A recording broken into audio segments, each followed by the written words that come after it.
Assalamualaikum dan salam hormat. Bersama saya Dr. Aila Abdul Latif. Anda sedang menonton VC.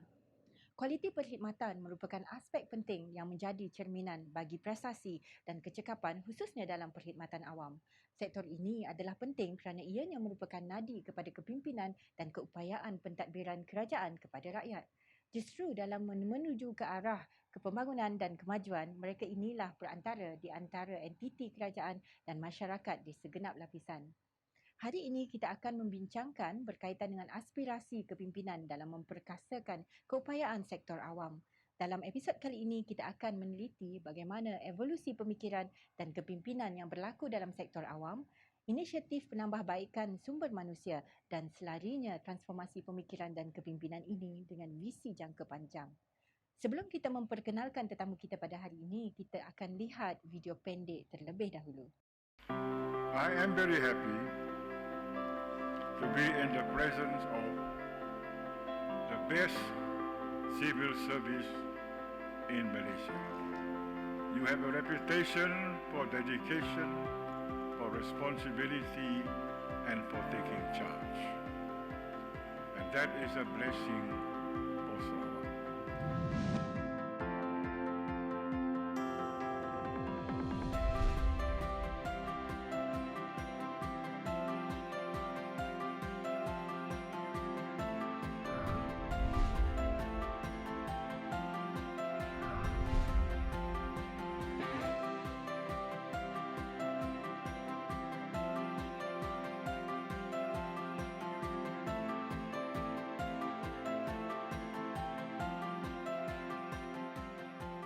The institute basically will provide the venue for our people to be trained, increase their knowledge on their job, to improve their leadership qualities, and to ensure that they are able to perform at a very high level. So we want to invest in our people. Gone are the days that we are just status quo kind of system of developing our people, not really emphasizing on their leadership, emphasizing on their competencies and their knowledge. Investment in people become our responsibility now. So the Leadership Institute will be the platform where we will invest in our people. It is no longer just a training center. It's really about developing people.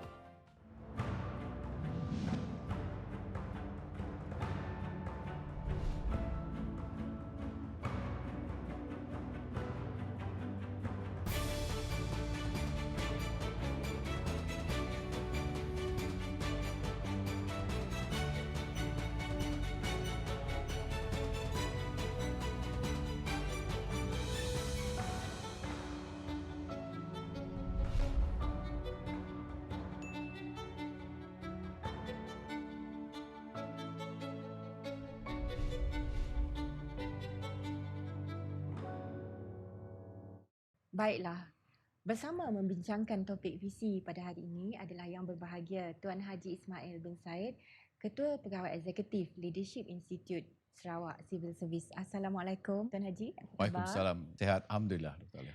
Terima kasih di atas kesudian hadir bersama-sama rancangan visi pada hari ini. Terima kasih bagi pihak Leadership Institute Perkhidmatan Awam Negeri Sarawak. Kami berbangga dijemput ke program VC TVS pada hari ini. Sekali lagi terima kasih Dr. Aila. Kami sangat berbesar hati dan kehadiran yang sangat-sangat kami alu-alukan.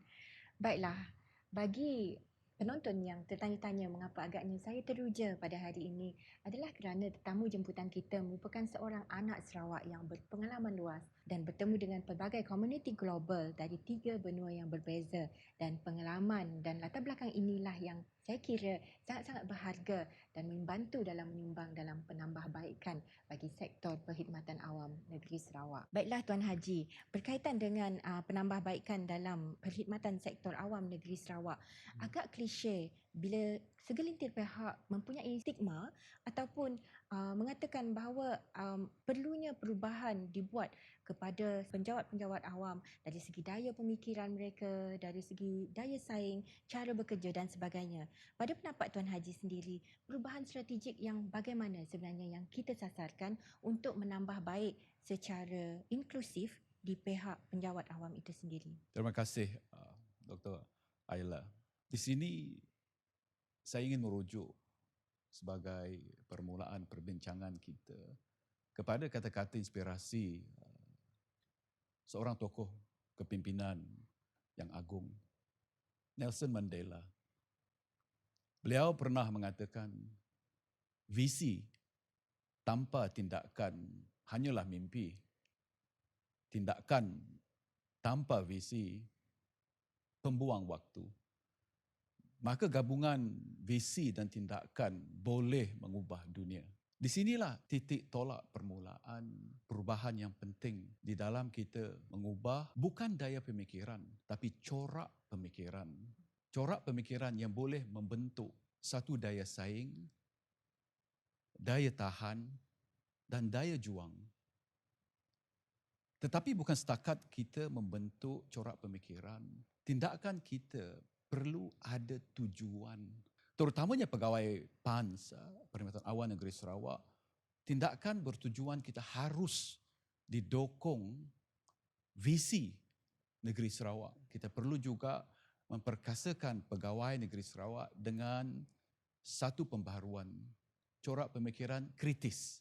Kalau kita mengikut kajian dan penyelidikan adalah penting kerana pemikiran kritis membentuk model insan yang boleh menganalisa maklumat, yang boleh menyelesaikan masalah secara inovatif, yang berfikiran di luar kotak. Dan kesimpulan semua ini boleh membentuk satu prestasi yang tinggi pada organisasi tersebut. Berbicara tentang satu perkara yang sukar untuk digambarkan, sesuatu yang abstrak, cerita tentang corak dan daya pemikiran, sesuatu yang tidak nampak, tetapi kita boleh melihat hasilnya sama ada ianya positif atau negatif daripada impak yang dibuat oleh perubahan-perubahan yang dibuat itu. Ada sebarang instrumen yang kita gunakan sebagai satu pendekatan yang berstruktur yang mungkin boleh membantu kita menjadi satu panduan dalam melihat perkara-perkara yang bersifat intangible seperti ini. Pada pandangan saya, persoalan ini bermula dengan konsep. Kalau kita mempunyai satu konsep yang jelas, di mana kita boleh membentuk, boleh melatih dan menghalusi segala latihan kita, maka mungkin kita mencapai matlamat yang kita cari. Di Leadership Institute, kita berteraskan 4 konsep. 4 konsep ini penting dari segi kita memperolehkan kemahiran yang berstruktur.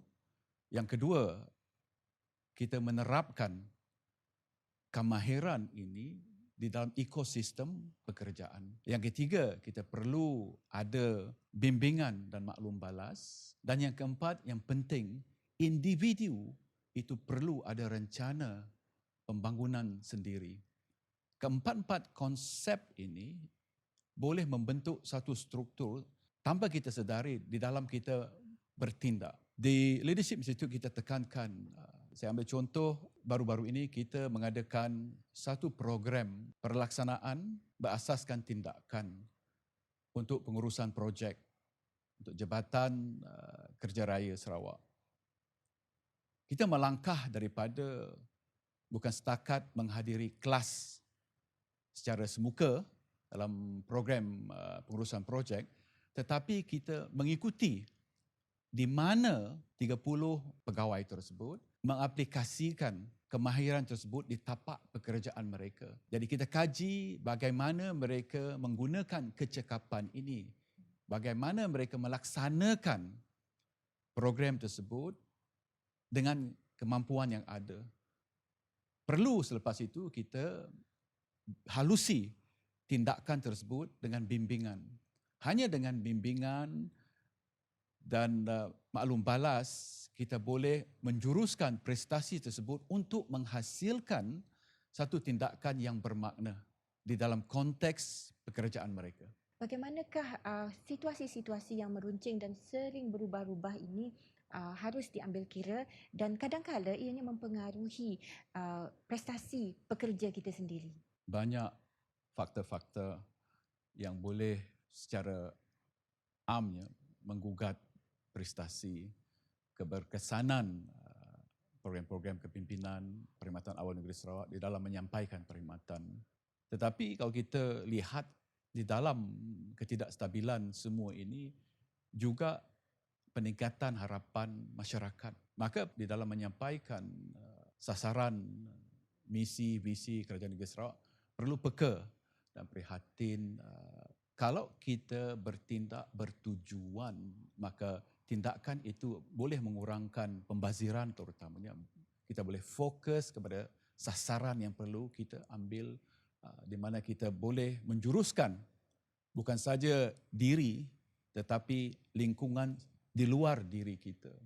Saya memang tertarik dengan kata-kata bijak yang pernah saya terima semasa saya bekerja di Timur Tengah, yang pernah mengatakan salah satu yang sulit bukannya mengubah masyarakat tetapi mengubah diri sendiri. Maka tindakan setiap pegawai negeri harus bertujuan, memang tepat. Menarik sekali. Pendapat dan perspektif itu membantu kita lebih fokus dan mengetahui struktur, boleh berevolusi mengikut arus masa, tetapi diri kita sendirilah yang merupakan struktur sebenar yang seharusnya ampuh dalam menjalankan segala yang ingin kita capai. Kita akan mengupas dengan lebih lanjut lagi, tetapi kita berikan ruang seketika kembali selepas ini. Kembali semula bersama VC. Kita masih bersama dengan tetamu jemputan kita, Tuan Haji Ismail Haji Said. Tuan Haji, dari segi peranan Leadership Institute itu sendiri, bagaimana agaknya ia dilihat memberikan impak yang maksimum dalam pembentukan budaya kecemerlangan secara berterusan dan membentuk minda yang berkepimpinan di kalangan penjawat awam? Satu persoalan yang cukup mantap, kita sedar bahawa pencapaian Leadership Institute bukan setakat program yang kita lakukan, bukan setakat majalah Leadership Digest yang kita wujudkan, bukan setakat sistem yang kita gunakan, tetapi ia berdasarkan sesuatu yang tidak tersurat tetapi tersirat, iaitu keterampilan kepimpinan yang cemerlang di setiap pegawai di dalam melaksanakan visi negeri Sarawak yang menyerap aspirasi, harapan, kehendak rakyat. Maka di sini saya menjuruskan pengisian program-program tersebut bukan setakat hanya kita berjumpa semuka di dalam kelas, tetapi kita perlu juga mengkaji beberapa perubahan kontemporari yang berlaku di luar sana. Memang aspirasi Perkhidmatan Awam Negeri Sarawak membina kumpulan bakat yang bertaraf dunia. Baru-baru ini kita melaksanakan rangka pengambilan pegawai negeri Sarawak melalui satu proses penilaian yang berasaskan perilaku organisasi, di mana kita menekankan sains yang diketengahkan oleh sebuah institut di Jerman. Ini menolong kita untuk mencari bakat-bakat yang kita perlu serapkan di dalam Perkhidmatan Awam Negeri Sarawak. Perjalanan ini bukan mudah. Mengubah tindakan kita yang mungkin sudah menjadi norma sebab bertahun-tahun kita melakukannya kepada sesuatu yang baru, mungkin akan menimbulkan kebimbangan. Kita boleh mengisikan semua program kita dengan tanda aras yang bertaraf antara bangsa, tetapi kehendak untuk pertingkatan berlandaskan lagi tindakan kita sendiri. Kita perlu ingin maju. Di dalam kemajuan itu mungkin ada cabaran, tetapi kita tidak perlu berbalik kepada di mana kita bermula semula. Setiap anjakan itu ada cabaran. Kita atasi cabaran tersebut dengan apa yang saya katakan tadi, tindakan yang bertujuan. Izinkan saya menggunakan contoh. Saya sebagai seorang Muslim bersolat bersedekah dan mengamalkan larangan-larangan agama. Perbuatan saya itu saya anggap mudah sebab tindakan saya bertujuan. Maka kita boleh mengambil inspirasi yang sama di mana tindakan kita kalau dicabar oleh ketidaktentuan, ketidaksenangan, pihak-pihak atau faktor-faktor yang mungkin menggugat tindakan kita, kita berbalik kepada apa tujuan saya bertindak. Baiklah, evolusi perubahan setahun demi setahun juga mungkin memerlukan pengubahsuaian dan pengemaskinian yang relevan. Bagaimana pihak Leadership Institute menyeimbangkan keperluan ini dari segi keperluan sumber manusia dengan perubahan-perubahan yang berlaku. Di sini kita perlu merujuk kembali kepada mandat Kerajaan Negeri Sarawak 2016. Ada dihuraikan di dalam kasus pembentukan Leadership Institute bahawa Leadership Institute adalah inisiatif pelaburan model insan untuk melatih pegawai-pegawai untuk mencapai tahap yang tinggi yang setara dengan standard dan trend global. Kalau kita kaji anjakan tersebut, suatu keperluan di mana kita perlu sentiasa mencari tujuan. Seperti yang saya katakan tadi. Maka di sini pihak Leadership Institute untuk mencapai matlamat tersebut bekerjasama dengan unit sumber manusia Negeri Sarawak di dalam merancangkan semua program latihan pegawai Negeri Sarawak berasaskan keperluan. Maka akan timbul pertanyaan, apakah asas keperluan tersebut? Strategi, misi dan visi yang telah diperjelaskan oleh banyak pihak, terutamanya yang amat berhormat Ketua Menteri kita. Contohnya yang menjadi perbualan sekarang adalah Pelan Transformasi Ekonomi, Strategi Ekonomi Digital Sarawak, Rancangan Malaysia ataupun Pelan Transformasi PANS 1020. Banyak tanda tunjuk yang perlu kita ambil kira. Pada tahun 2019, pihak Leadership Institute telah menjalankan projek menilai keberkesanan kepimpinan dan keperluan pembangunan tuan-tuan residen dan pegawai daerah di negeri Sarawak untuk sukses sekarang dan di masa depan, dan menilai kemampuan melaksanakan kecekapan ini di dalam konteks yang saya perkatakan tadi. Maka penemuan dari penilaian tersebut akan ditanda aras dengan standard industri global. Boleh kita katakan di sini intervensi pihak institut selaras dengan strategi, misi dan visi Kerajaan Negeri Sarawak. Saya kira ianya merupakan satu pendekatan yang melihat kepada perspektif strategik yang dibuat kepada segenap lapisan pentadbiran dengan kaedah-kaedah yang contemporary, inovatif yang bertaraf antarabangsa untuk memastikan ianya sesuai dengan aspirasi keperluan perubahan sektor awam itu sendiri. Kita akan mengupas lebih panjang lagi, tetapi kita berehat seketika, kembali selepas ini. Kembali bersama BC, kita masih membicarakan berkaitan dengan aspirasi dalam memperkasakan kepakaran dan keupayaan modal insan sektor awam negeri Sarawak. Baiklah Tuan Haji, kita bercerita tentang kepimpinan di peringkat global dan di peringkat nasional juga peringkat negeri. Berdasarkan pengalaman Tuan Haji yang luas di pelbagai, dikatakan tadi 3 benua yang berbeza, tertanya-tanya siapakah agaknya role model yang mungkin boleh kita kongsikan bersama penonton yang boleh menjadi contoh atau suri teladan kepada kita berkaitan dengan aspirasi kita dalam kepimpinan itu sendiri. Satu persoalan yang di luar jangkaan saya. Emosi saya mula